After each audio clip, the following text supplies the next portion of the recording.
I would like to go over in this talk the 12 levels of consciousness that are possible for us as human beings to attain. And the first 5 are ones we've already attained to a certain extent, which is the sense consciousnesses. One is related to seeing, another one to hearing, another one to smelling, another one to tasting, another one to touching. And from there, we can go deeper. Going into the 5 sense consciousnesses, it's related to the sense bases, the organs of our body. And when a sensory experience connects with a sense organ,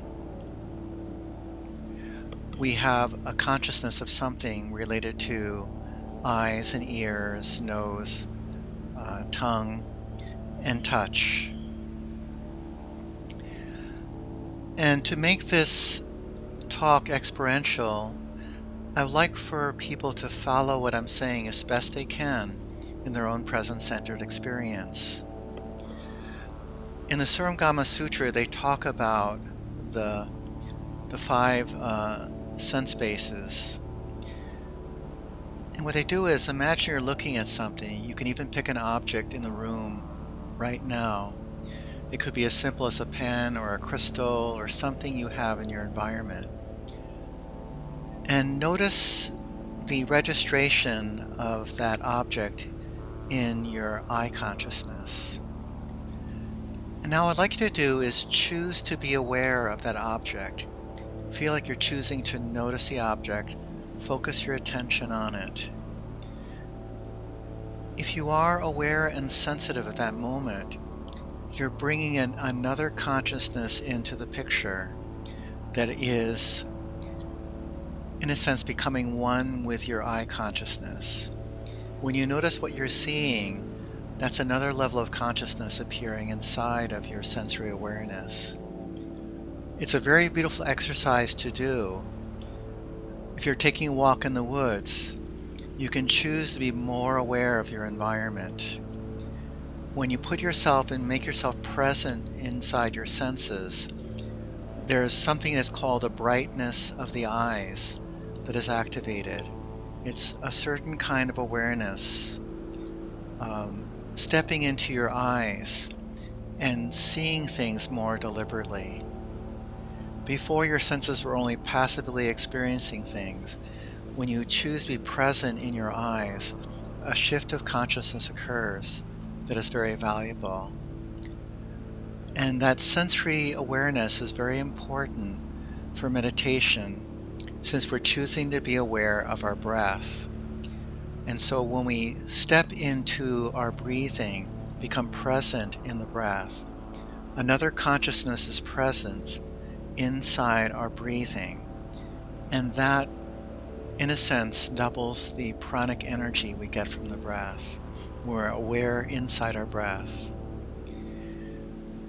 And there was one talk where the Buddha did share about this, to be aware of what you see inside your eyes, be aware of what you hear inside your ears, be aware of what you smell inside your nose, and so on. The alternative to that is a mild disassociation, where we don't really connect with our sensory experience. And paradoxically, to go deeper within, we need to be present in our senses first and feel the quality of being present. And then we do what the Sufis call withdrawing the lamp deeper and deeper. The next consciousness behind our senses is sometimes called mind consciousness. And that translation from the Pali terminology and some of the other orders of Buddhism is not an adequate word.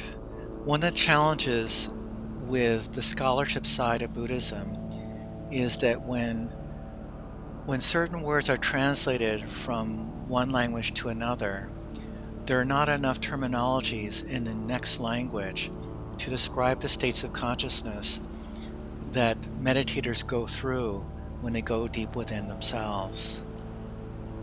And so in this stage, what it is that the word mind is used from everything from awareness to thinking.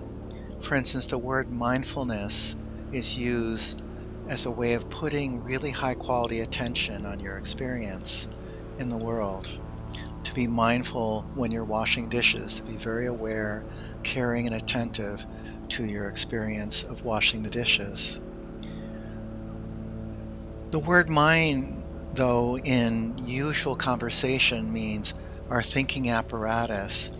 And if we are mindful in the sense of thinking about washing the dishes, we won't even wash our dishes very well. So I would propose that a superior term is awarefulness, but it's not even a word in English. We put a lot of aware attention on washing the dishes, and that way it becomes meditation. So in this next place, I call this level of consciousness the integrator. The purpose of this part of consciousness is to take the 5 sense experiences you have, your eye consciousness, your ear consciousness, touch consciousness, smell, and taste, and it creates those 5 channels into one experience. For instance, if I am talking with a friend, I don't have an eye friend separate from an ear friend. The 2 experiences organize inside my consciousness to create one experience of the friend who's in front of me, including smell and taste. Even though they may not be predominant, if a person is sweating a lot, I will pick up a subtle sense of their smell. Or if the person is eating a meal and eating a lot of acidic foods, I might get a slightly acidic taste from the quality of the exhale that they're doing from their lungs. In other words, even when we have a experience that seems to be just audio and visual of a person, we actually have the other senses engaged. And if we're not smelling anything in particular, it's being recorded in the 6th consciousness inside of ourselves. And also, this 6th consciousness is what steps in to the hearing and seeing that we do, all the senses. A lot of people who are called psychics, who are able to pick up paranormal experiences, have developed the 6th consciousness in a very special way. What they do is they can unplug the visual consciousness from the sense organ of sight, the eyes, and they are able to direct what's called clairvoyance, to see things remotely. Remote viewing is part of this. They take what's called the subtle eye consciousness and extend it through the ethers to pick up information. There's also a subtle ear consciousness, also called clairvoyance. And there's also a subtle tactile consciousness as well. And so this is the 6th consciousness, which can be developed both as this consciousness inhabits our 5 senses, as well as when it disengages the 5 senses and extends itself through the ethers. And that's a very interesting development to do.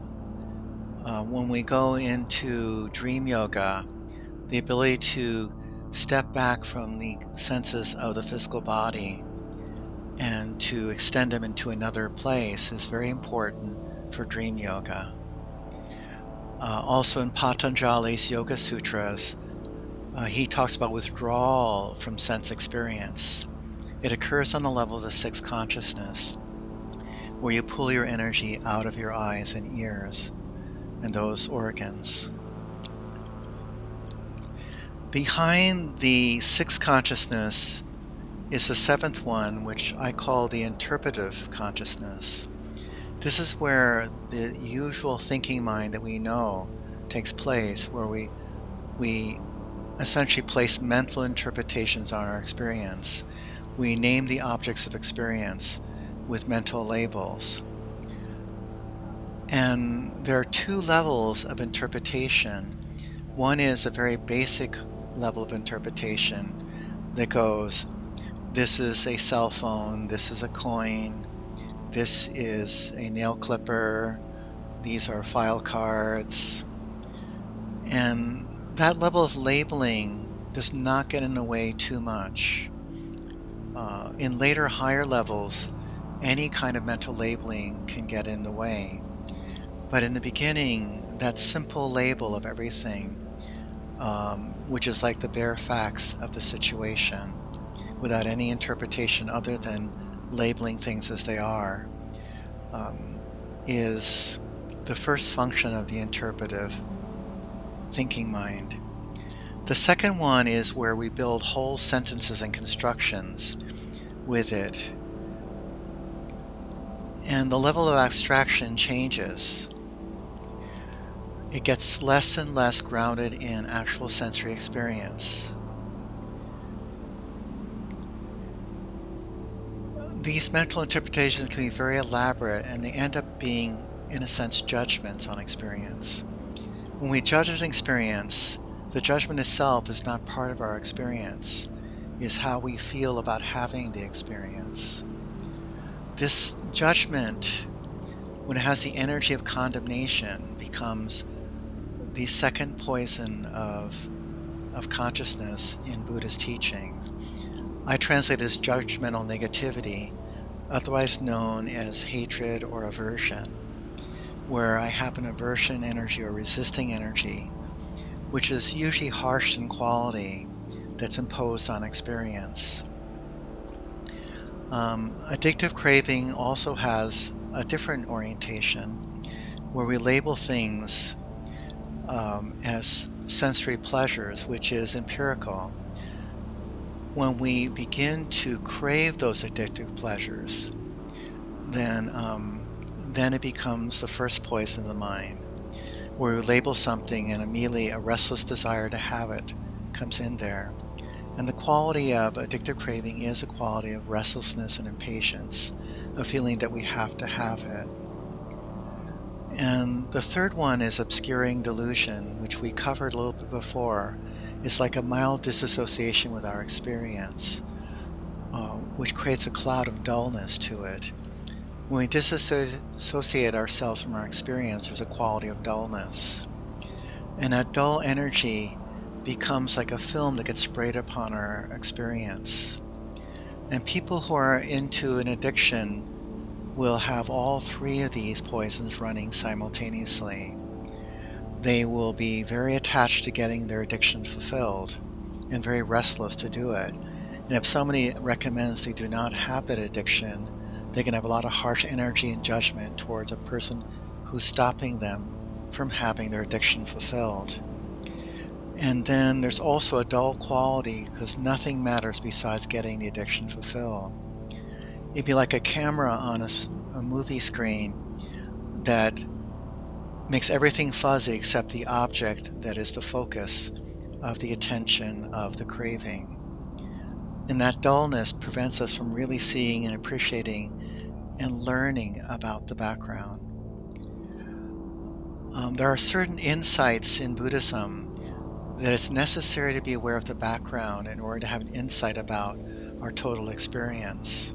If we're only aware of the foreground, the background holds very much certain information that we need to get in touch with. For instance, if we're into a restless addictive craving, we probably don't notice how restless we are. And without that restlessness, we do not see that the searching for fulfillment of an addiction is a form of suffering, not in the future, but in the present. In other words, that if we're aware of the restlessness is a form of suffering. That nervous tension is a form of suffering in and of itself. Whether we get the addiction fulfilled or not is secondary to the restlessness of seeking. This is also important to understand because many people transfer the quality of an addiction to their search for divinity or God. where they feel restless and longing until they get fulfilled by God. And that's actually an attachment to the pleasure of bliss that comes from union with God. The pleasure is actually the last addiction you have in a way, because the addiction to the pleasure of union becomes separate from the union itself, and therefore we keep searching for God once we've already lost that unity. Whereas when we have real unity with God, the craving for God ends completely. So even God can be an addiction on this path. So going deeper, inside the seventh consciousness is called the birthplace of the ego consciousness. The ego is an interpretation of ourselves as a self. The word I in our sentences and labels because something that we attach to our own feeling of who and what we are. The actual thought of self becomes ourself. And all the sentences with the word I in it condition us. If we say I am angry, I am sad, I am happy, all those things become the qualities of conditioning that have as a center point this sense of self. This sense of self is built literally around the thought of I. And in Buddhist meditation, we are taught to look at that formation, the I thoughts that we have, and see if there really is an I inside those sentences. And of course, there isn't. If we look at the phrase, I am angry, we can look at the anger and there's no self that we can find that is angry. We can look at the thought, I am angry, and there's no one thinking the thought. That's also what Krishnamurti meant when he says the thinker is the thought. The thought with the word I in it is the thinker of the thought. We are believing we are the I that's thinking that thought. What we believe we are and the thought itself are one and the same. That is how the ego is born, with all the I thoughts we have. When we are going for enlightenment and we experience our identity as pure awareness, that is a thoughtless state of consciousness where every single thought, especially with the word I in it, is gone and quiet.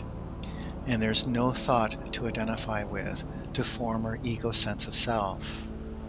And we are aware in that moment and realize we are this awareness. And so that is where the trance of the thought of I ends. And we transcend the ego state when we do this. Without having any thought with the word I in it, even a subtle sentence with the word I in it. Not even I am awareness, too. I am awareness is a fine way of describing our realization of enlightenment. However, if we're attached to the thought, I am awareness, we form a subtle ego on the basis of that identity. So once we release the trance of the thought I, we have the first enlightenment, where we experience our identity as pure conscious awareness. So the first enlightenment has to do with the healing of the seventh consciousness from the ego identity. The ego identity is tied into the three poisons of addictive craving, judgmental negativity, and obscuring delusion. The three poisons feed the ego state, and the ego state feeds the three poisons. That is broken when you have the realization of enlightenment. In the model that I have, there's not one enlightenment, but three.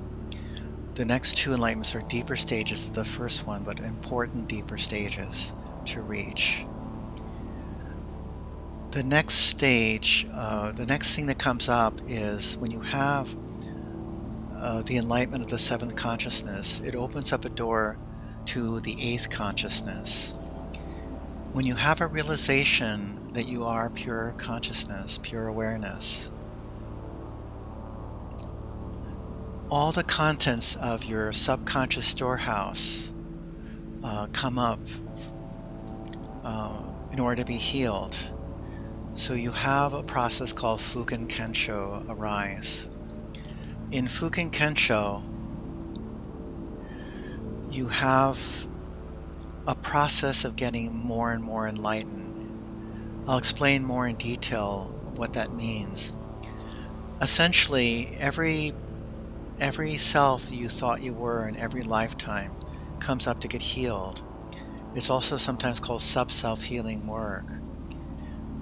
What happens is the subself you're identified with is the seventh consciousness with a thinking I in it. When you release it, all the subselves, all the thinking selves of all the previous lifetimes come up to be healed.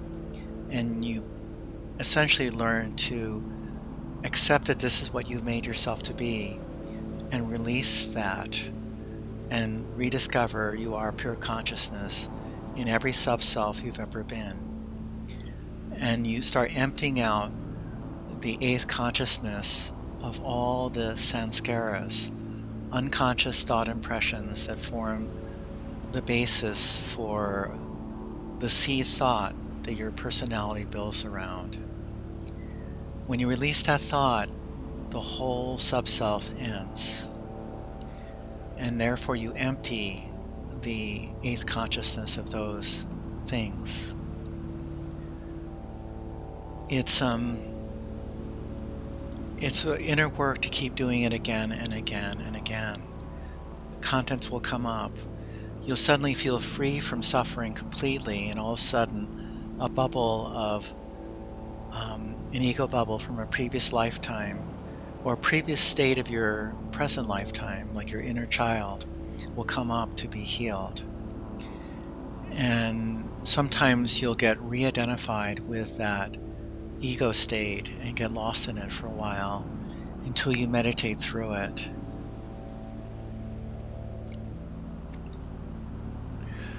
Behind the eighth consciousness is the ninth consciousness, which is sometimes called the witness. As we begin to work with all the subselves that arise, all the patterns that we have not yet transcended, we learn to just witness them and watch them. If we watch them with no clinging, no resistance, and no identification, these bundles will unravel themselves and dissolve into the first enlightenment again and again. It's like these bubbles pop on the surface of our awareness. If we simply let them be and breathe and be present in the right way, we can do this. Now, the ninth consciousness is not entirely free from thought. The thoughts of the ninth consciousness are very silent.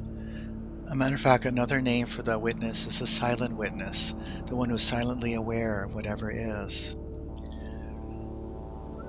In the silent witness is a subtle duality still there. The subtle duality is between subject and object.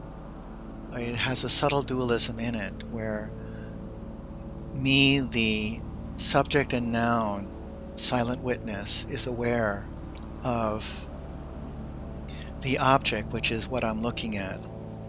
If I'm looking at a subself, I am being the silent witness looking at a subself. And that subtle duality is like a tension between the observer and the observed, like a dualistic tension that's there. And that causes a very subtle form of suffering that we can be aware of in lots of ways. When we're in the ninth consciousness, we are afraid of losing our high state of consciousness and getting pulled down. And so that's a common experience when people have reached this stage. In the ninth consciousness, our third eye is open. If it closes, it's our silent witness getting pulled down to a lesser state.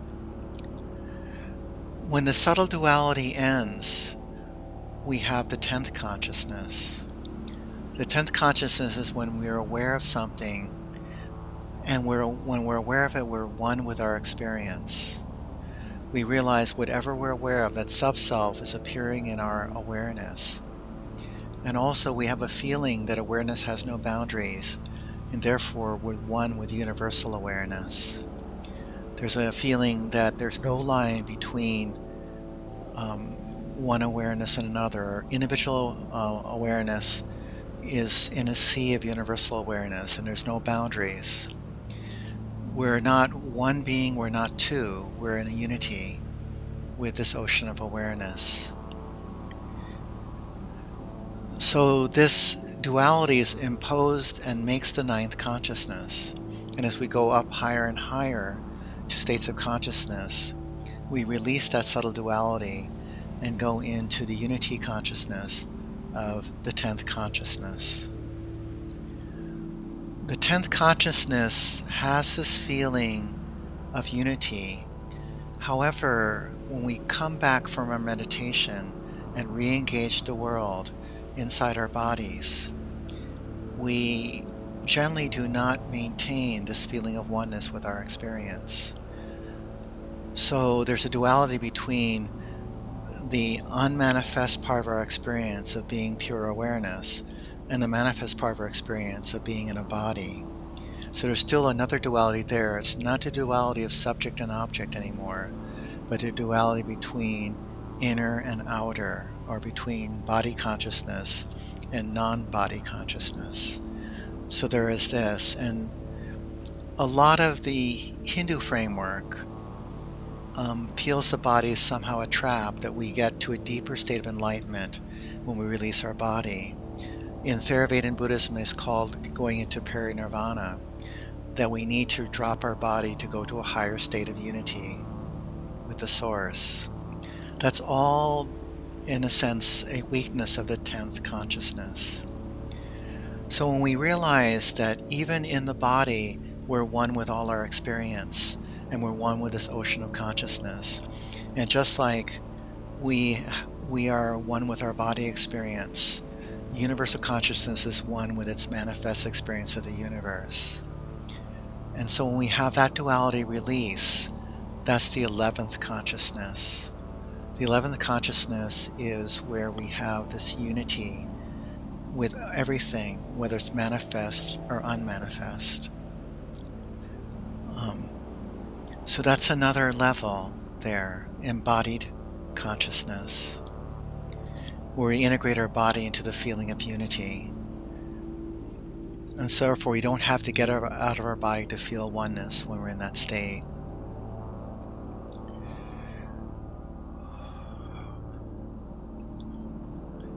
To go to the 12th consciousness, there's one more unity we cross over, and that's between the dreamer and the dreamed. When we're watching awareness, when we're watching as awareness, even the universe, even our body experience, there's a sense of awareness and content, and we're watching the content of our awareness. But we don't see ourselves as the dreamer of the content. In this case, it's like the universe is flowing through us, but us and the universe on this level are still not one with each other. So the last unity is between the dreamer and the dreamed. And that's when we are able to, for instance, visualize a fire with our inner consciousness and actually have it produce actual heat in our physical body. Because what we dream up with in our inner consciousness becomes manifest in our experience. So it's a unity between the dreamer and the dreamed on this level. And that is what leads people to form their light body and rainbow body. I'd like to go through this sometime and show how a lot of the appearances of people in their light body process have to do with them feeling their visualizations as becoming quote-unquote real.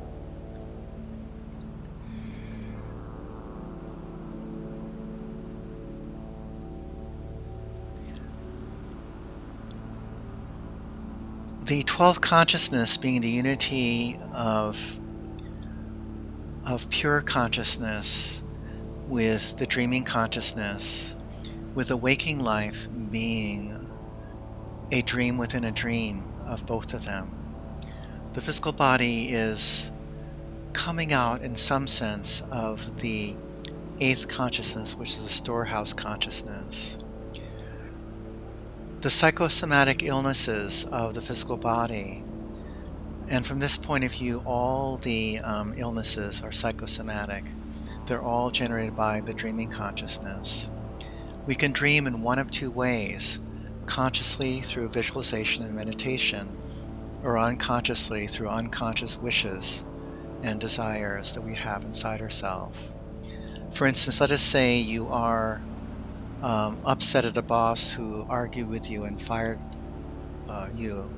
You might have a dream, which is called a compensation dream in regular psychology, of when um, at nighttime you might actually like pickaxe your boss, or have a dream where you're the boss and your boss is the employee and you fire the boss. In a way, it's a subtle equalizing that was a study of Sigmund Freud way back when he was forming psychotherapy. And he found that the compensation dreams were so valuable that without them, human beings could go a little bit insane without those compensation dreams happening.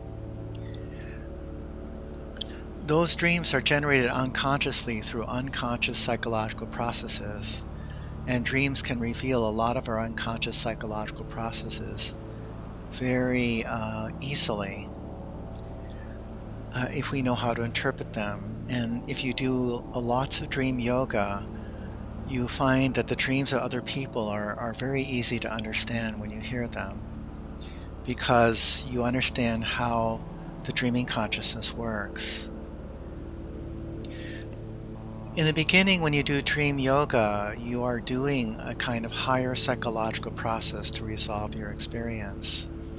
Later on, dream yoga becomes a form of meditation where you can come to enlightenments a little more easily than the first enlightenment, where you can use visualization and a subtle kind of breathing that the dream yoga uses in the experience. And you learn to process things differently and completely.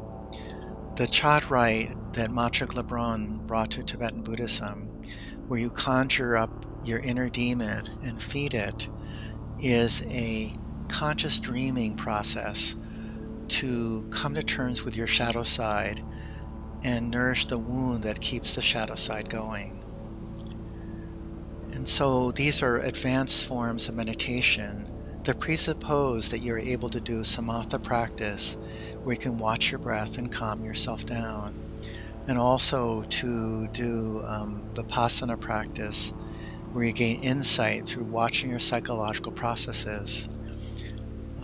So sometimes insight can release a psychological complex. In the later stages, when you do dream yoga, you are actually working even more deeply with consciousness, and you are learning to heal more directly. One dreaming night of doing the Chad rite can save you sometimes years of emotional processing on other levels. So it is an accelerator once you're able to work this way. However, even very advanced meditators that I know do not have a lucid dreaming life where they learn to consciously be present in the dreams and operate and function within the dreams. It seems like it's very necessary to do a lot of visualizations first, where you take, for instance, the Re symbol and visualize a magenta violet flame going up the spine, and make it vivid enough so you can actually feel genuine heat in your body that is measurable by a thermometer. And I was part of an experiment in psychophysiology where I was raising the temperature of my body through meditation. And it was a time when I did have an active dreaming life.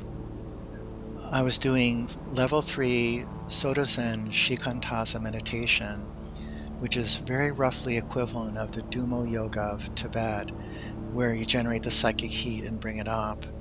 I was measured to have created 28 degrees of heat in my body. through a thermometer feedback. So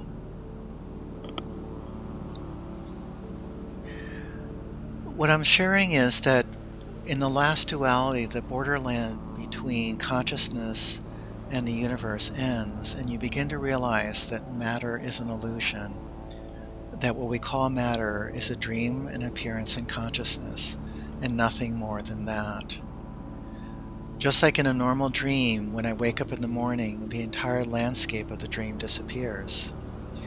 So is it with all the seeming matter of the universe. Because we have so many levels of consciousness within us, the outer universe seems to have a relative endurance to it. And I can go into some of the mechanisms behind that make the outer world seem real and seem material, and show that they're ultimately illusions too, from the standpoint of meditation. The best proof, in a way, is what some of the masters of Buddhism have done. For instance, my generating heat in the body that was measured psychophysiologically is one. Masters like Padmasambhava have been able to take their hand or foot and push it into a rock. They're essentially dreaming their hand to do this, and the rock is responding to the visualization in a dream that you can do this. The 16th Karmapa took a sword and turned it into a bow tie to show this illusion of matter. If you assume that the sword is made out of material iron, it really would not be possible to turn it into a bow tie there. And because the 16th Karmapa didn't use any heat smelting to do it, but simply took his hands and did it, it was his perception of the sword as being a dream in consciousness that allowed him to create the bow tie. There are many examples of this, and in order to have a deep healing of our emotional life, we also need to see what's called the emptiness of thought, emotion, sensation, and body. That when we see the emptiness of emotions, we can transform them very easily. We can transform anger into creativity. We can transform sadness into empathic love. We can transform fear into wisdom. In order to be able to transform an emotion to another thing, we need to see the emptiness of the emotion, how it arises out of this field of interdependence, as an interdependent existence, that if you change the factors that make it seem to appear, it will undergo a change with each factor change we do. You could say that anger plus a certain fixation or creativity with a fixation becomes anger. And therefore, if we unfixate, anger can convert back into creativity. For instance, when a person's in a state of anger, they see nothing but the fault that they're condemning in the person. They narrow their attention and fixate it on it. In the 5 Buddha mandala, the antidote for anger and also for transforming anger into creativity is the C syllable ah. Ah is an expansive syllable. You go ah. It expands open your heart, and it dissolves the fixation that keeps creativity locked into anger and frustration, that the person isn't changing enough for us to accept them. And so that is the antidote to the experience of anger. There is also another exercise to transform anger that's part of Tibetan Buddhism, which is removing subject and object. Is that there's the I who am angry at the object of my anger, which is whatever the person is. And so the energy flows from the I pole to the object pole there, and that thought becomes a fixation bridge that keeps routing the anger energy towards the object. When we release the whole thought structure around the anger and drop subject and object from our experience of anger energy, it almost immediately transforms into fire energy. In the Manipura chakra, the fire center is the power center. The power center is where we power struggle with other people, and it becomes the fire center when we let go of any power struggle with anybody by dropping the subject-object polarity. And we're in a time period where politically the subject-object polarity is very strong, and there's a polarization before every battle between us versus them. And part of a meditator is to release the subject-object polarity or the us versus them polarity so that we can convert the anger energy back into fire, and it can become a purifying fire we can use in meditation to heal ourselves. It becomes the magenta fire as well. There's a beautiful sentence in T.S. Eliot's 4 quartets: to be saved from fire by fire, to be saved from the fire of anger, which is the fire of polarity and fixation, to the fire of purification that becomes a form of divine grace when the duality is removed. With the dreamer and the dream becoming a unity, the moment we realize that, our body will burst into light. That's how deep and sublime this experience is of what's called light body or rainbow body. In the beginning, we flash into the 12th consciousness. We might have an experience of our body converting into light for short periods of time, usually only a few seconds or microseconds. I had the good fortune of having 2 experiences that lasted 8 hours each of the light body state. However, even the light body state that I got into was, from the viewpoint of the 3 enlightenments, an incomplete enlightenment. When the view is complete and there's complete and utter insight, another trace of duality between the dreamer and the dreamed, that's the permanent light body enlightenment. And in one sense, we stabilize on a level of light body. Until then, there is a basic law on the spiritual path that the higher states come first in flashes, and the flashes last longer and longer and longer. And so we learn to, in a sense, cultivate these higher states by doing what's required to be in them all the time.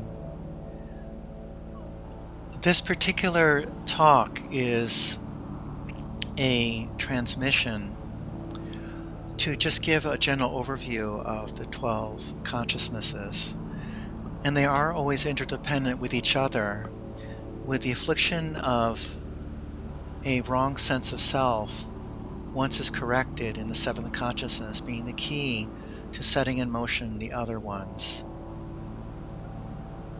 In a way, the deepest and most subtle level of the ego state is the belief and feeling of separateness, which is the opposite of being consciously united with your source in unconditional love.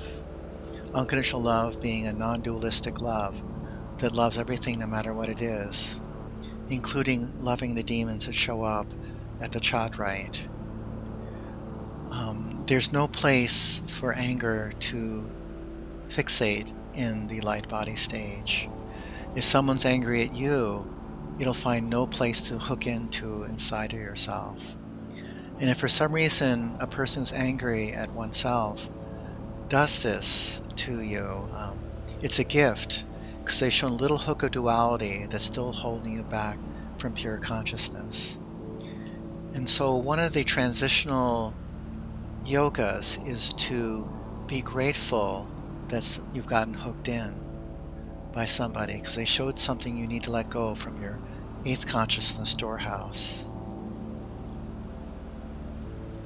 And when the eighth consciousness is released of all the afflicted samskaras, the embedded units of conditioning that activate from sense experience and pull us down,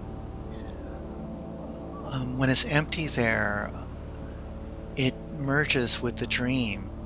So we become the dreamer of the eighth consciousness in a paradoxical way. And we begin to heal, for instance, psychosomatic illnesses. What we're going into is the dream and correcting the dream from within the dream itself, not only for ourselves, but for other people when we're doing special kinds of healings. So the 12 consciousnesses interconnect with each other. For instance, the 11th consciousness, we are present in our bodies in a very peaceful way and still one with our environment. And the 10th consciousness, we have unity on a level of consciousness with everybody and can meet them there and radiate this energy. The additions of other non-dualities to our consciousness transforms the previous stages of consciousness into the next higher stage. The reason why I wanted to share this model of the 12 consciousnesses is because a lot of the meditation practices that are being done in the world presuppose the validity of this 12 consciousness model. I can explain every single technique that's ever been used inside this model, and also the explanations using this model will lead to greater comprehension of how these techniques work. In other words, they don't merely explain how the other techniques work, but they illuminate some of the deeper workings of why those techniques work at all. And so we can use this model to have greater confidence we're doing something real with sometimes very exotic looking meditations, like conjuring up your inner demon and working with it and all the practices there. And you can see in the original Chadraite too, that when you pour the elixir, you, in a sense, chop up your body like the shamans do into a cauldron and you stir it. And you distill the life force from your body form and offer that life force as an elixir to the demon. And you're giving a certain form of nourishing love to the demon. It's a very deep process because nothing is truly evil in the universe. What we call evil comes out of unconscious ignorance. And inside of every evil is a wound that when healed, the demon dissolves away. So we keep that in mind as we're working with people, that if we give them the elixir of life force, it sometimes can satisfy the need inside the demon and dissolve it. And from the standpoint of this larger model, addictive craving is a misalignment between need and desire. When we desire something that we do not need, we have an addiction. And so if a desire is aligned with a real need, then that desire can be satisfied. If the desire is not aligned with a real need, then it's not satisfiable and we'll keep craving it over and over and over again. And so when we give the life force energy to the demon, it satisfies the need that comes from a wound inside of it, and it will transform the demon when we do this. At some point in the future, when this kind of understanding is more present in the world, we'll be able to take a lot of belligerent individuals and heal them, and maybe even stop certain wars in the future. Right now, it's not quite there because the understanding, what I'm sharing, is not fully present in the world yet. When enough people meditate deeply enough to understand these things, this will change. Namaste.